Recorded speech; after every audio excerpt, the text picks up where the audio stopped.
Okay, I think we will go ahead and get started. Hi everyone, thanks so much for being here today. For those of you who don't know me, I am Dr. Allison Boyer. I'm director of the Center for Teaching and Learning here at Collin College, which is still a relatively new entity. And this morning, as you all know, we're going to discuss how we can build rapport, community, and general social presence in our online courses. So I thought first I might establish some of my own social presence and share a little bit about myself with you, since I'm obviously still relatively new to the college and I haven't really had a chance to meet very many folks here in person because I started in mid-February and then we went on lockdown about 3 weeks later. So I've met a lot of people kind of virtually, but not a lot of people in person yet. So just to share a little bit with you about myself that is kind of maybe semi-interesting beyond the typical stuff that I have shared in my official bio on the CTL website. So I am married to my husband, David, who is a software engineer. This is a photo that we took in Europe last year. We got to take a trip to Germany and Switzerland and Amsterdam in what I like to call the before times, when people could still travel at will and not be scared. This was a trip we took for our 10th anniversary, and it was amazing. The best trip I've ever had in my life. It was so fun, so interesting. This is our super spoiled cat, Elliot, in one of his favorite poses. He loves to eat. In fact, I had to buy him a slow feeder because he was eating his food so fast. It was causing some problems for all of us. So he's named after T.S. Eliot, by the way. My PhD is actually in literature, but I've been working in the field of teaching and learning for about 14 years now. David and I are both really big animal lovers. So here's a photo from our adventures in goat yoga last year, which was a birthday gift for me. FYI, it was super fun, and I highly recommend it if you ever get a chance to do it. It was so fun. We had a blast. Much of my immediate family lives on the East Coast, though I grew up in Texas for much of my life, not all of my life. We moved around a little bit. This is a picture of the College of William and Mary, which is where I did my undergraduate work in Virginia. And if you don't know about it, it's in the heart of colonial Williamsburg. So yes, there were a lot of people walking around, a lot of tourists, a lot of people in like colonial bonnets and tri-corner hats and things like that. So it was a really fun place to go to school. Last year, I was really excited. I published a book with a couple of colleagues of mine from the field, focusing on something called transparent design. This was, kind of a big milestone for me, a big bucket list item. And FYI, if you're not signed up, I am offering a webinar a little bit later this semester about transparent design. So hopefully you'll join us for that as well. This is what the pegboard on my desk currently looks like. So there's another photo of me and David on it. That's in front of the church where we got married here in Dallas. So this was our first time to go visit it again since we got married. So that was really fun. You'll see there's a postcard from a friend of mine featuring Berta von Suttner, who was the first woman to win a Nobel Prize, actually the Nobel Peace Prize. The purple card that you see there is a card advertising a fall concert from the choir that I performed with when I lived in Lubbock. That's where I moved here from. And I've kept it because it was, the focus of the concert was on women composers. And I actually got to collaborate on one of the pieces that we sang. with a friend of mine who's composition faculty at UT Arlington here. And I was her lyricist. So that was a really special experience. And then the other picture is just a picture of a random cat that I think is hilarious. And it makes me laugh. So it also, I feel like it represents how I feel sometimes. So I like to keep that on my pegboard. These are examples of what I call my quarantine art. It's something I used to do a lot of art when I was younger, and I've recently gotten back into it. And honestly, it has helped keep me sane during all of this crazy business going on. So that's really been a blessing to me. And it's fun to kind of come back to an old hobby that was kind of a big part of my life. So that's been fun. I really love British programming for some reason. I'm not sure I have a good reason for it, but I particularly love period pieces. So Call the Midwife is one of my very favorite, like, never miss shows. Highly recommend it for anybody who also likes British period programming.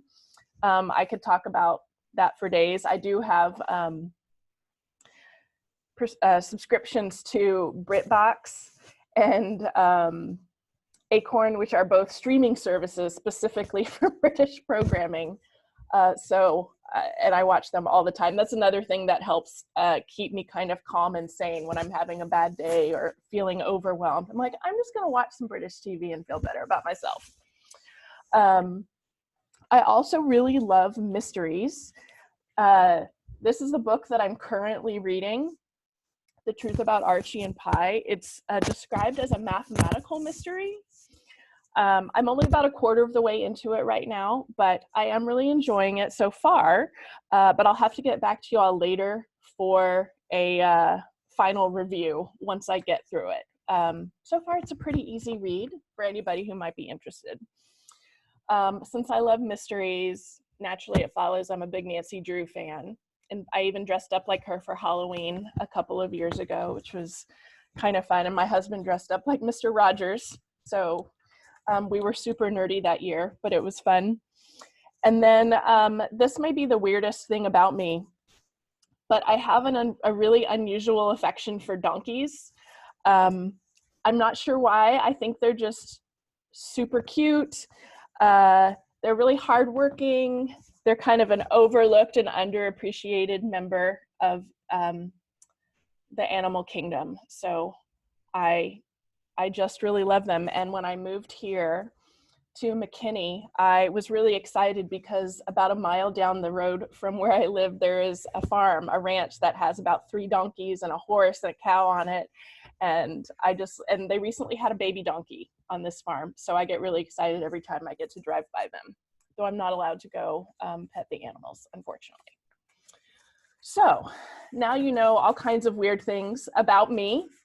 And I can talk about donkeys and cats and Call the Midwife. And yes, I'm a big Chummy fan as well, Audra, and mysteries and all of these things anytime. So feel free to give me a call or friend me on Facebook if you want to talk about those things. So, okay, back to more serious things. Since we're talking about social presence today, I kind of wanted to start with looking at some responses from faculty that came from that May survey that went out to the whole college about kind of the college's COVID-19 response and your experiences as faculty, if you remember filling that out. So I was part of a committee that kind of helped review that feedback, which was really incredible, I think, really helpful.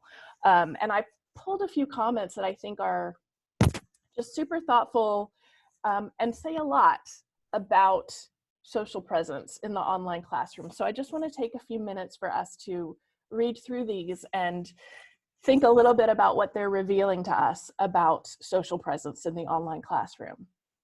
So here's one. This first one's really long, so just take a minute and read through it. You can see I've highlighted in yellow some things that I thought were particularly meaningful. .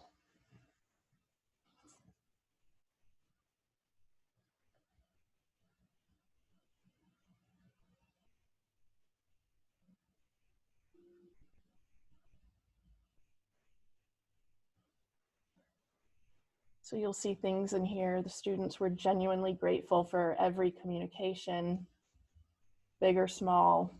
The students were supportive of each other. I love how this comment talks about students really helping each other in times of need, whether it's with a job or finding groceries. This idea of a shared experience and camaraderie. So here's another one.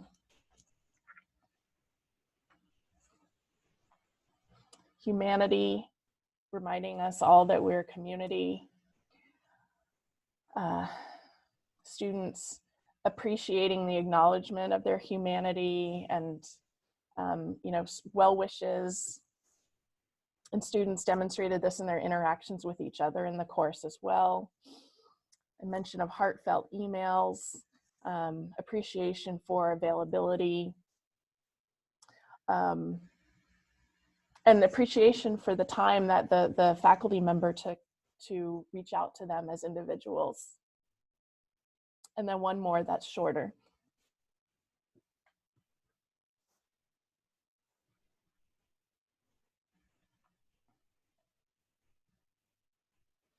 And I really love kind of the last part of this comment.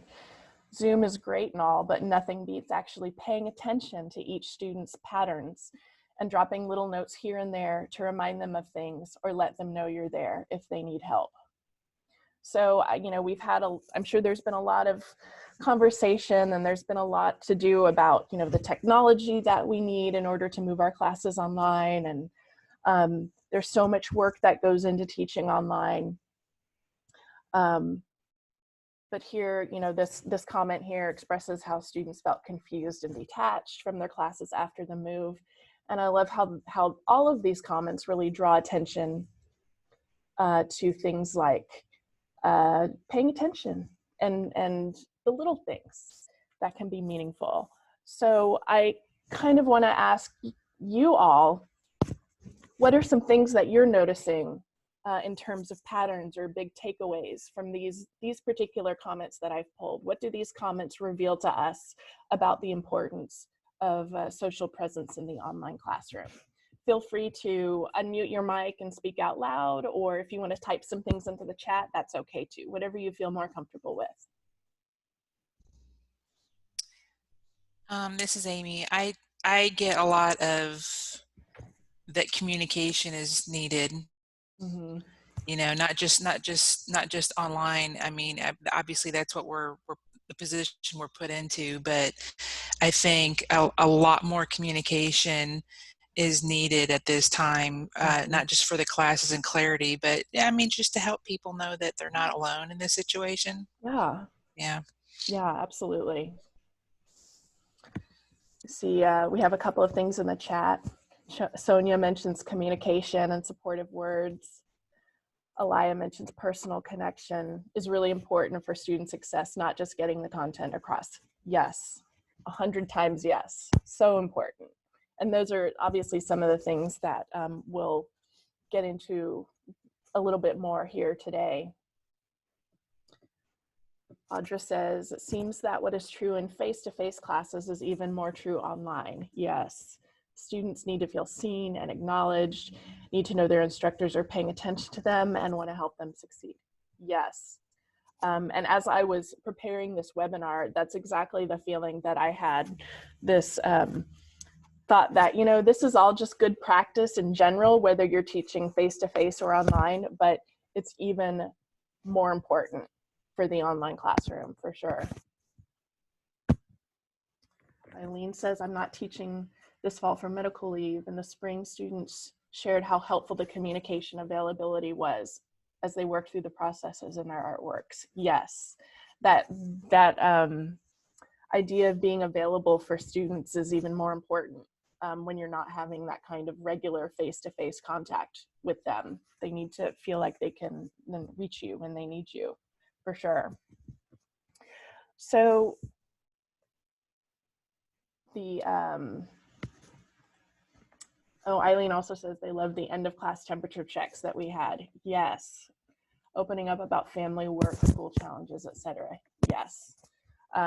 that's absolutely something that we're going to talk about today. So thank you, Eileen. So let's start by maybe defining what social presence is. I think we all already have a pretty good sense of that, but I have a few kind of working definitions for you that I think do a pretty good job of capturing the various facets of the concept, particularly when we're thinking about online teaching. So one is kind of a very formal definition, right? The sense of interpersonal relationship influenced by the interchange of verbal and nonverbal cues. The sense of real people being part of the online or mediated communication environment. And a feeling of connectedness and being together. I think these three definitions, there are many others that you might find, but I really liked the way that these kind of captured some different facets of it, right? It's interpersonal, it's the sense of being real, like you're not just this face behind a screen, that you're a real person and your students are real people who have a life and things that are going on. And that feeling of connectedness and being together, whether or not you're in the same room, right? Even whether or not you're in a synchronous meeting like we are right now, you can still foster a sense of connectedness with your students. Oh, and I see Mindy has posted, she had the best student evals ever last semester. That's awesome. It was so gratifying to hear students' gratitude for the effort and empathy. Yeah. Effort and empathy. I think those are two really great key words for us to remember when it comes to this. Okay, so I kind of want to take just one more minute to expand on some of the things that we're already talking about. And you've kind of started this conversation already. Is there anything else that you observed about social presence and student connection when you were teaching online this past spring semester? In particular, I'm really curious to know if there's anything that surprised you about it, things that your students did or things that your students needed. Eileen? Yeah, I found it very interesting. Teaching in the arts, you have certain dynamics. There are students who are very quick to share their frustrations with process or confusion about content. And there's others that will wait until you connect with them one-on-one. And I found that it flipped in some ways, which completely surprised me, because there was a girl that I had pegged as quite shy and introverted. And when I guess just the lack of connection, her parents were really asking her to quarantine and stay in. And she became very outgoing and even participated in impromptu critiques with other students. And often, stayed after because I would have synchronous time, and then I opened up my virtual hour and they could come in for the next 2 hours and just ask questions. And she went into personal stuff and, just was very eager to communicate with myself and others.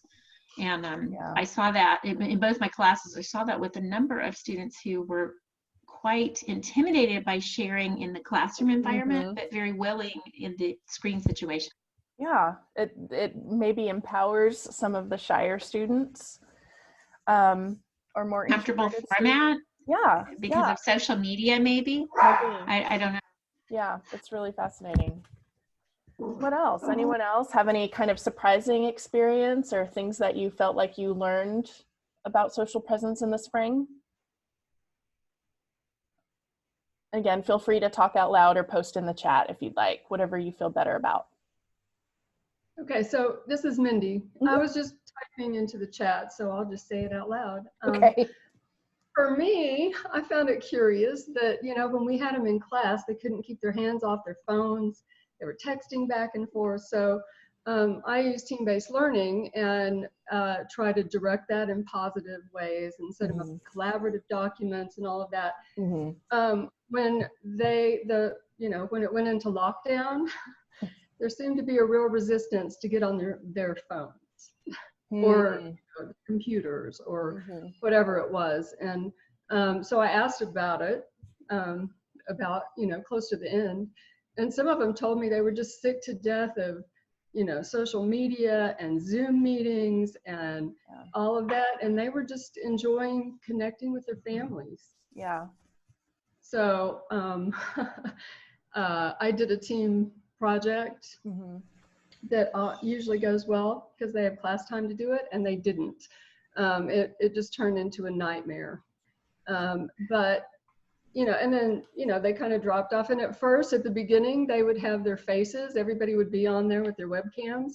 And then toward the end of the semester, no one, just names, no pictures, no nothing. So I asked about that, and they're like, I'm a mess. I haven't had a haircut, my fingernails. So it was so great I just asked them, what's going on? But I thought it was really strange that there was that technology shift. Yeah.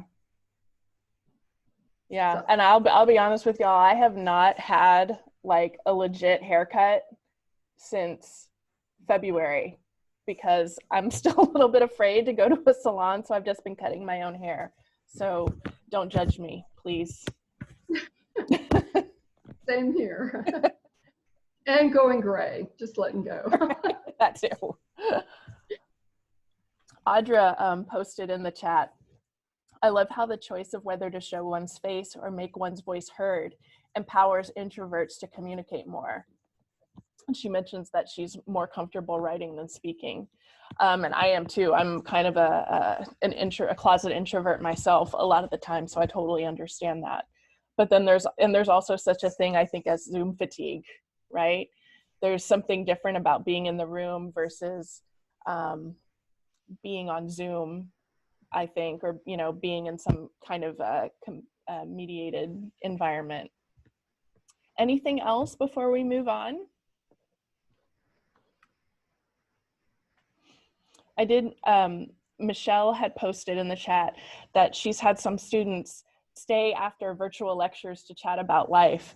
And I think that's really fun. I have a friend who posted on Facebook about that too, where she had a couple of students stay after her online class for like an hour because they just wanted to keep talking more with her, sometimes about the content or about life. And I think that's kind of a fun bonus to teaching online. Again, it's a lot harder in a lot of different ways, but you can't always have those extended conversations with your students when someone else is trying to get into your classroom to teach their class. But online, you have a little bit more flexibility. So, that's one silver lining, I think.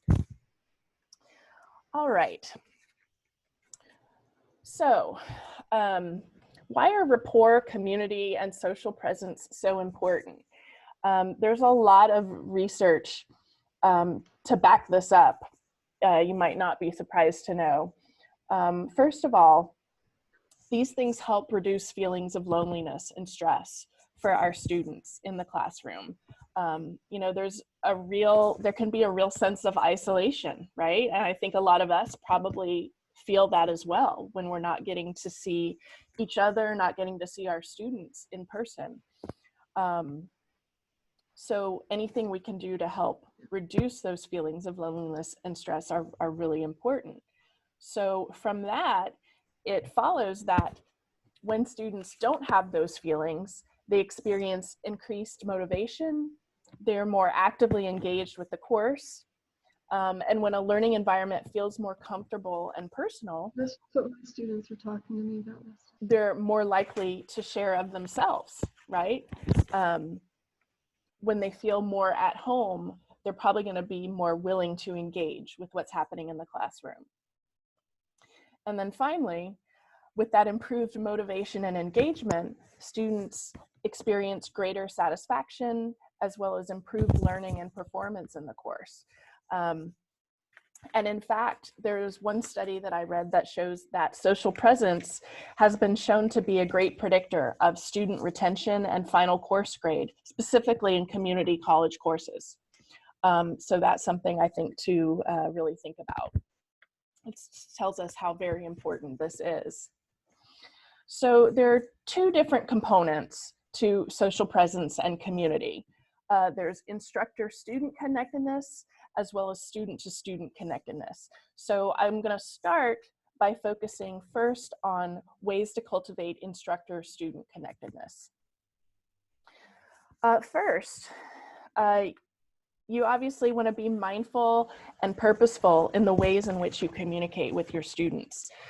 Communication style is really instrumental to building rapport in any situation, but particularly in the online classroom, where we lose a bit of that really face-to-face interaction that we get, even though we can see each other, again, if we're in situations like this where we have maybe a synchronous meeting, it's still not really the same thing, right?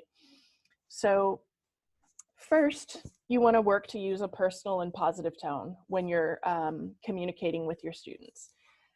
Obviously, we are not all Pollyanna. I am definitely not Pollyanna. And I'm not suggesting that you change your personality, but it absolutely does pay off to be aware of the tone you're using, especially in writing, and how it might be interpreted by students. Writing in particular loses things like vocal inflection and eye contact and things like that that can help communicate what we're trying to say with our students. I have many years of experience working as a teaching consultant, working with a lot of faculty members in the one-on-one environment. So I have a lot of practice in, softening my tone and communicating in that way, because I know the effect that language and tone can have on somebody's openness, on their willingness to engage, on the buy-in that they're going to give you as part of the class. So it doesn't mean that you don't have to be super chipper and happy and all of that all the time, but just really be mindful of how other people might interpret what you're communicating. It can also be helpful to employ a variety of communication modes. We just talked a little bit about how some people really thrive when they communicate in writing versus when they have to speak, right? And I think the same thing goes here, right? So maybe some of your communication is in writing or text. Maybe sometimes it's video or audio. Maybe it's using graphics or using memes or anything. Obviously, students are going to respond differently to different forms of communication. So anything that you can do to kind of vary your communication modality is going to help you reach more students. And again, just kind of another good teaching practice, repetition of important information in a variety of modes is likewise even more helpful. So for instance, maybe you have written instructions for an assignment, but then you also create a video that can accompany those written instructions that allows you to reiterate some of the important things, maybe communicate in a different way for them. Audio and video can be especially helpful when you're in an asynchronous learning environment, to help, again, to kind of help add that human connection, putting a face and voice to the instructions that you're giving your students, and helping forge that connection in a different way with them. Again, here's another one that is always good practice, whether you're teaching face-to-face or online. Modeling thoughtful and timely responsiveness with your students. Again, it's especially important in the online classroom because students don't necessarily have those same weekly or multiple times a week touch points with you in the classroom. And the same might be true even if you're teaching in a blended environment where maybe you see some of your class on Monday and the rest of your class on Wednesday, but you're not seeing all of them twice a week or 3 times a week or whatever your schedule is. If students feel that they're sending things out into the cloud, right? whether it's an email or a post on a discussion board or things like that, and they don't know when or even if to expect a response from you, it's unlikely that they're going to feel any sense of connection to the instructor or to the course. They want to feel seen and heard, which I think somebody mentioned earlier. And Audra wrote here in the chat, I think, a really great point. Some students might be extra sensitive to feeling criticized about their work or their ideas. And if they can't see your face and think it's extra important to convey that you're being sensitive to them. That is absolutely true. And one last thing here, I think it can be beneficial to try to employ some synchronous communication methods, such as using instant messaging tools, texting, phone calls, Zoom meetings, whatever. While this is not maybe the most important component, I do think there has been some research that shows that students can appreciate opportunities to have what feels like maybe a more normal, real-time conversation or interaction with their instructor. Again, this can kind of help counteract that feeling of isolation. And again, not saying you need to have phone calls with all your students every week, but it could be something to think about to maybe weave in every now and again. So next, I want to talk a little bit about what's called verbal immediacy. Demonstrating this can also assist you in building a connection with your students. So nonverbal immediacy is very important, vastly important in building rapport in the face-to-face classroom. So that's behaviors like eye contact with your students, nodding when they're speaking to show that you're listening, all the facial expressions that we can have that communicate how we're processing what they're saying, using open body language, all of that. But obviously, we can't rely on that in the online classroom to communicate with them, So as such, we need to rely more on this verbal immediacy behavior to build that rapport. So what does that mean? First, try using something called paralanguage.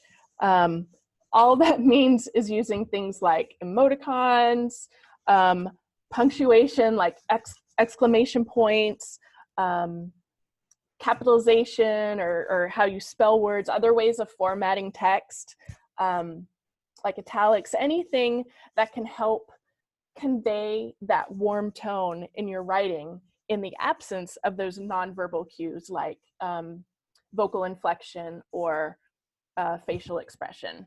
I know that there are probably a lot of people out there who are going to say it's really unprofessional to use emoticons and memes and GIFs and things like that. But you know what? It's 2020 and the world is on fire. And I think that anything that we can do to help our students feel and know that we're caring and warm and all of those things is good. I think it's a good thing and I think it's okay. And again, there is research to back this up, that students respond to this kind of thing.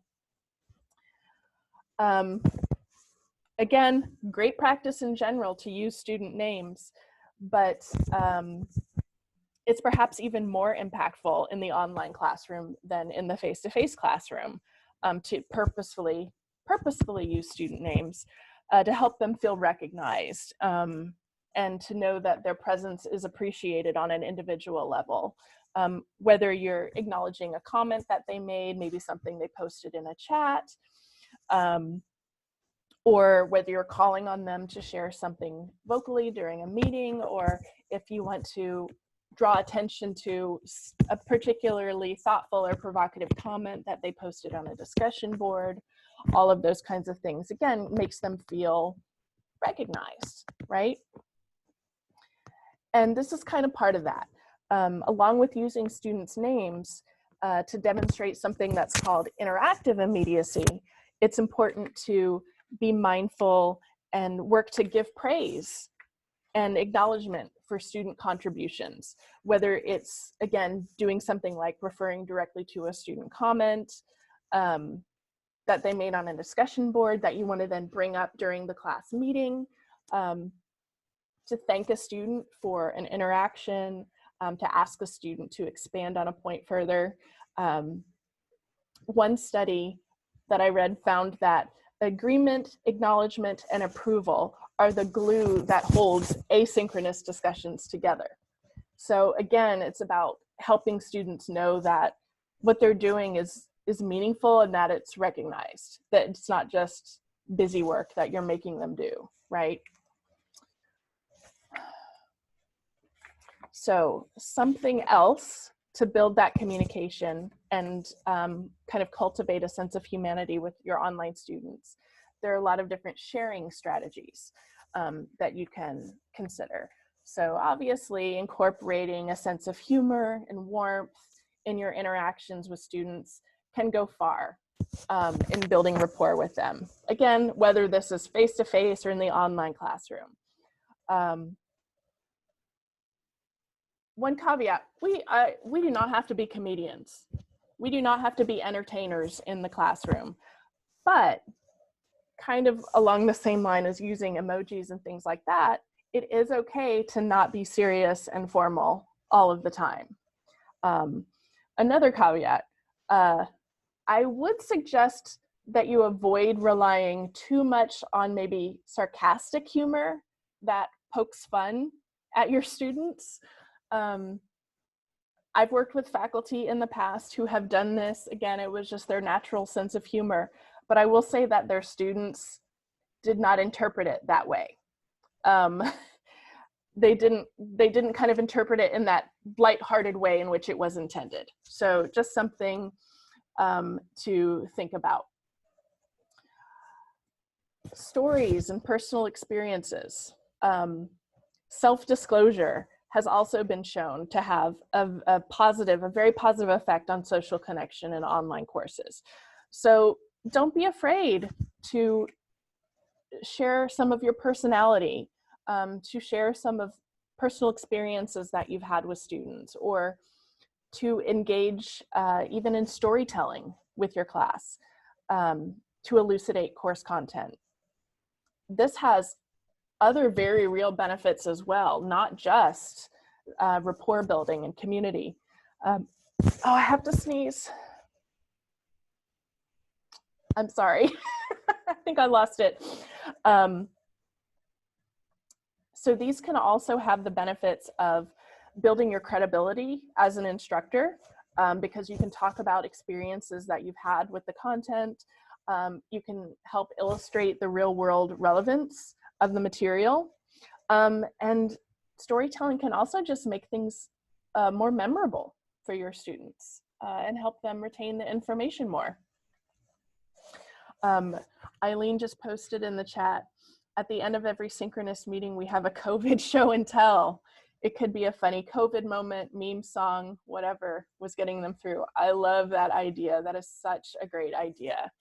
Anything that we can do to help us see the humor in things. It took willingness. Yeah, it took willingness on my part to be silly, Yep. because a lot of them were really goofy. Like Yeah. there was one meme about, I hear that listening to more of The Cure helps COVID, and they're all kind of like, oh, brother. But it lightened it up, and they wound up sharing more really very personal stories sometimes about the difficulties with technology and sharing space with it's like we're all on the same computer and, things like that. Yeah, those little things can help kind of prime the pump for more meaningful interactions, right? If they can feel comfortable sharing silly things, they might feel more comfortable sharing other things as well. This kind of goes along with that, right? Informal conversations, using a little bit of post or even in-class time or other venues to engage in some informal conversations with your students absolutely helps cultivate your social presence. Maybe this means you log into the Zoom meeting 15 minutes early, and as students show up, you chat with them, how's your week going? Did anything exciting happen this weekend? Again, things you probably do in the regular classroom too, the face-to-face classroom, but you can do it here too. Sharing casual posts in the online course channel, maybe it's not always content related. Again, this kind of just helps demonstrate an interest in your students as individuals beyond just their work in the course, and helps that feeling of togetherness that we're talking about. Decision making, making kind of collaborative decisions with your students is another way to kind of help build that cohesiveness with them, as a group together. Maybe it's deciding on things like what are their favorite ways to communicate with each other as a class. Maybe it's deciding on rolling deadlines for things, or even things like what are the consequences for something that happens in class or doesn't happen in class that might be distracting to the rest of the group. So there's a lot of literature to support this idea of collaborative decision making with your students. Again, it kind of helps that sense of buy-in, but also that sense of togetherness. So in terms of specific teaching practices you can employ to help build social presence and connect with your students, here are just a few strategies that the literature suggests. Frequent class announcements in Canvas or via email, etc., can not only help students stay on track for success in the course, especially for those students who might struggle with self-direction or motivation, which is so important to success in an online course. Again, this helps maintain your connection with them as kind of the course guide.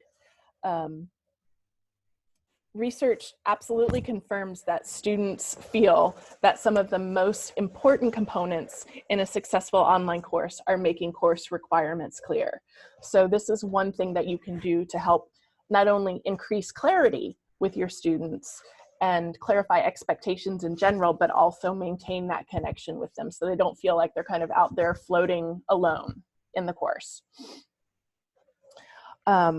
Similarly, providing students with early and continuous feedback on their work and their progress on the course in general are also crucial components in the online classroom. Again, also important to the face-to-face classroom, but as with other kind of general best practices, this is even more, perhaps even more important in the online classroom, because again, it helps students stay on track when they don't have that regular in-person contact with you, and if they're struggling with self-direction. And while class feedback is helpful, it's even more helpful to give your students some individualized feedback when you can. So discussion boards. Discussion boards are a great thing for your online class, and research definitely tells us that you should be an active participant and contributor. Doing all of these things that we talked about, acknowledging student comments, helping facilitate a fruitful discussion amongst the students in the discussion board, rather than just leaving students to their own devices. You can also model for them what an effective discussion post would look like and what their successful interaction should look like. One author describes that not participating in discussion boards is the equivalent of lecturing for the entire period of a face-to-face class and then leaving without any interaction from the students. So contributing to these discussion boards in some way helps students feel like their posts are being read rather than just being sent out into the void or just being busy work that you're forcing them to do. However, the flip side of that coin is that discussion boards can obviously become really overwhelming, especially if you have a lot of students and you're teaching multiple classes. The good news is that while it is absolutely beneficial for you to participate, It is not necessary for you to be central to every discussion that's taking place. Just again, like in the regular classroom, you want your students to be talking to each other. So the same thing goes for the online discussion board. And hear me now, you do not need to respond to every single post, okay? In fact, this can actually be counterproductive to the discussion itself if students start to feel overwhelmed or drowned out by the instructor. If you're kind of taking over, then they might feel like, why do I even bother? Why am I here? And in fact, it has been shown that too much instructor participation in discussion boards can actually decrease student participation, which is the opposite of what we want. So the key is to balance that need for immediate response with providing the opportunity for other members of the class to respond as well, right? So be there, help communicate with your students, respond to them, facilitate the discussion, but don't take it over, right? And then last but not least, it's wise to incorporate some opportunities to check in with your students individually, if possible, even beyond those kind of required office hours that you're keeping. Even if you're only able to meet or visit with your students on the phone, even for just 10 or 15 minutes, it's a really meaningful way to make a personal connection with them and see if they need help. One of my favorite things to do when I'm teaching is to use even a class day or two to schedule individual student conferences. You know, that when I was teaching literature classes, that helps me kind of check in with them, see how their essays are going, give them some really personalized feedback that's more concrete without encroaching on their time or my time too much. And it's still a really valuable learning experience for everybody, but it's during class time. Sonia says, sometimes she'll respond to students individually as a submission comment rather than in the public discussion. Yeah, that's a great idea. Students know they're reading your postings, but you're not in their face. That's so smart. That's a great way to do it. Thank you, Sonia. All right. So student to student connectedness. We've talked about instructor to student. Now I'd like to focus on the other facet, fostering those student to student connections.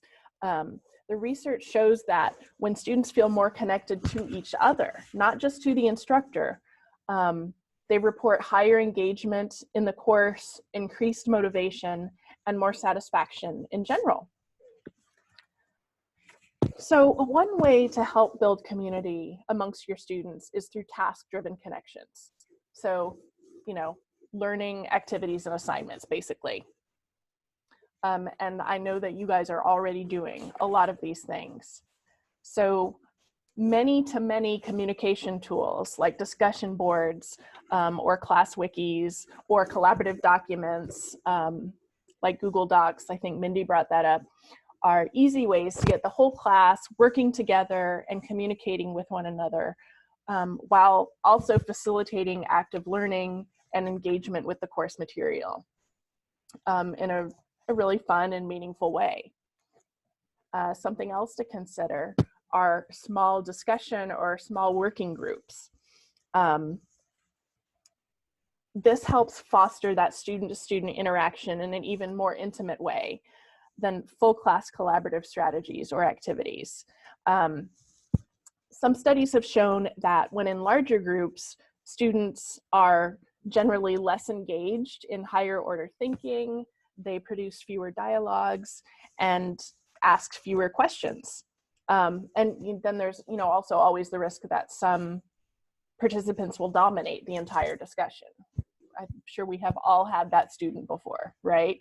Kind of a blessing and a curse at the same time, I think.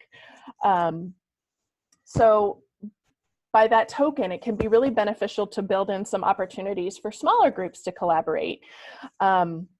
Since in online discussions especially, smaller groups are more conducive to making connections with other people in kind of a real way, and promoting that sense of community, but also cultivating more participation and higher order thinking.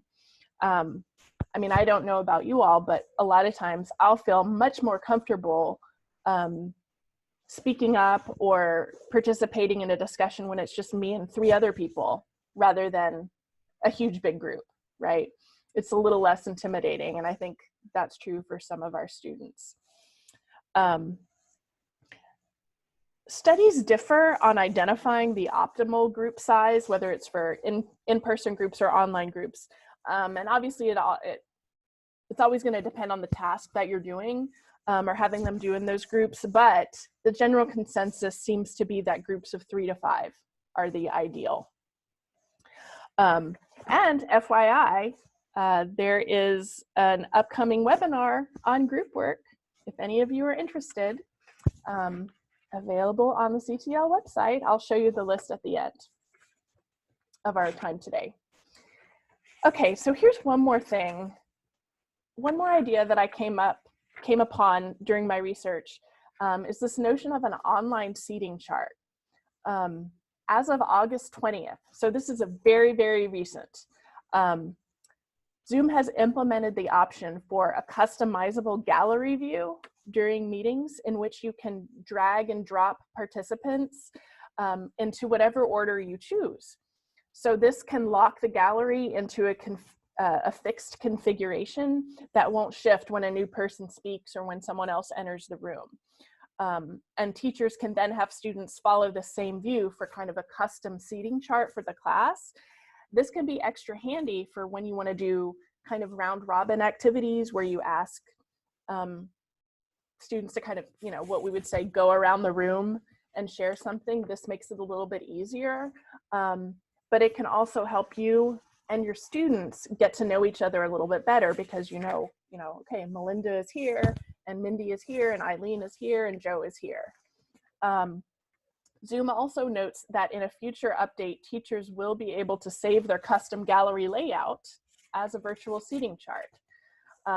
So that is not available yet, but it sounds like it's coming. So that's kind of a cool thing. I'm going to put a link to this article in the chat for you here. Audra asked, is the webinar and group work specific to face-to-face or online learning? No, it's not specific to either one. That's the plan, at least.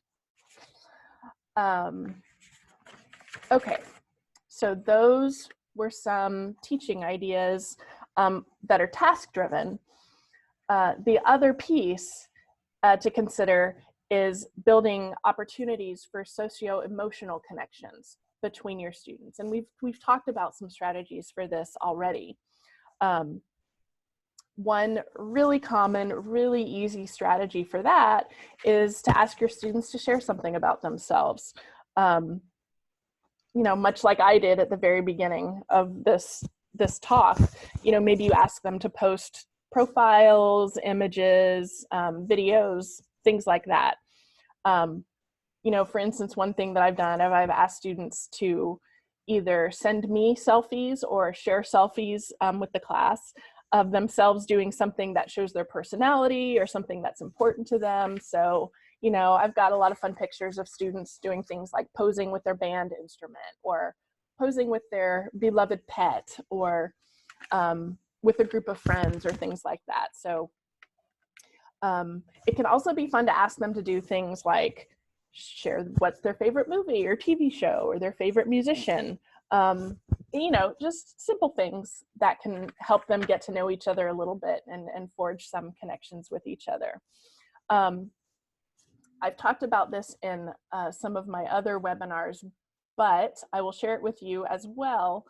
On the CTL website, there is, I have posted a document of digital tools. I just put a link in the chat for that as well.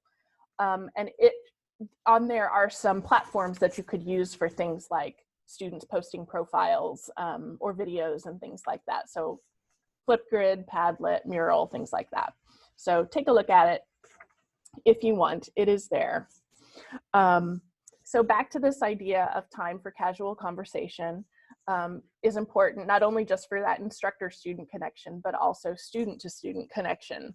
I think it is especially important maybe early on in the course to help kind of build that foundation for students, just like we were talking about earlier, that idea of starting with something simple, silly things can help lead to more meaningful connections and more meaningful conversations later once they get to know each other. I think this is a really fun idea. Building purposeful social areas online, like a student lounge area or a student cafe or things like that, that are focused only on socializing rather than content-focused interaction.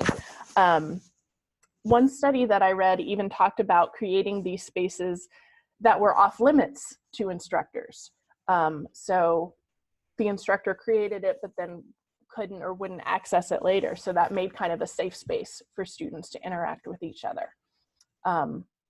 So I think that's a really fun idea. And then finally, this is one idea that I particularly love, is the idea of incorporating connections exercises at the beginning of synchronous class sessions, if you can. So this, again, depending on the size of your class, this could look like something like asking each of your students to take 1 minute to share something good that has happened to them that week, or to share something that might be influencing how they're feeling about being in class today, or something that is weighing on them, or might make them more or less energized in the classroom today. It could be something, again, back to being silly, like what animated movie character do you think most closely is most like them? Or even something physical, like let's all take a minute to stand up and stretch, or let's take 3 breaths together before we get started to kind of get centered for the class. This can kind of help prime the group for sharing with each other during the class period, but again, kind of help forge that sense of connection with them. I've seen this done really well in several different classes, and it's something that I really like. So as we come to the end of our time, I just did a whole lot of talking. So I'm wondering if you had the chance to go back in time and redo the spring semester, is there anything you would have done differently in terms of maintaining student connections? Or is there something that you're really excited to do this semester or to try the next time you teach? Whether it's something you've thought about doing but haven't done yet, or something brand new that you're still kind of thinking about. Is there something maybe you want to do more of, something you want to do less of, anything like that? What are some things that you guys are thinking about right now? And again, you can talk out loud, you can post in the chat.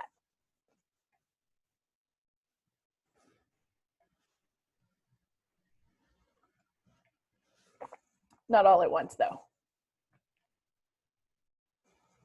Student lounge idea. Yeah, I think that's a fun idea. It's not something I've ever done before, but I think it has a lot of promise. Elia wants to have students interact with each other in more meaningful ways, including about fun things. Yeah, I think we forget about the fun sometimes. It's okay to not always talk only about course content. Anyone else? Focus on having smaller groups. That's great. Yeah. Unfortunately, there are, it's relatively easy to do that in Zoom and in other ways as well. So that's great. Mindy uses a student lounge discussion board and calls it the speakeasy. I love that. Balancing time with grading and student interaction. It can absolutely be hard to keep that balance. Again, my last webinar for the semester is about self-care. for faculty. So I figured by then we're all going to be really tired, and that might be a good time to talk about it. Audra says she gave a small amount of extra credit over the summer for students who submitted content-related memes. Oh, I love that. That's such a fun idea. That's really great. You know, Audra, I feel like I read an article about that recently in college teaching about somebody using, having students create memes, and that it was really successful. If I can find that, I'll send that to you. Okay. So how are we doing? It's 12:02. Do you have any kind of remaining questions or comments that you want to make before we wrap up?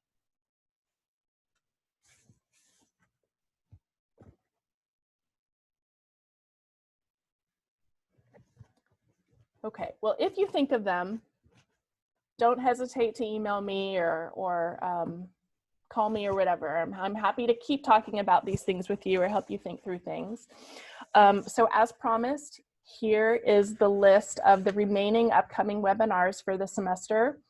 So the next one, I'm going to talk about rubrics, which is a particular passion of mine. I love a good rubric. Then in October is the one on group work and cohesion amongst groups. Transparent assignment design, which I mentioned at the very beginning on October 20th. We're going to have a great panel discussion with some faculty members about alternative assessment ideas. Associate Dean Tracy Ramsey is going to talk about a holistic approach to student support. I think specifically she's going to focus on appreciative advising. And then, as I already mentioned, self-care for weary professors at the end of the semester in November. And you can register for all of these. If you haven't already, just go to this link here on the CTL website. Even if you've already registered for other things, you are welcome to go back in and register for more. I'm kind of tracking them as I go along. So I hope that you will consider joining me for some other events later this semester. And if you have any other questions, don't hesitate to let me know. Thanks everybody for being here today, and have a great rest of your week.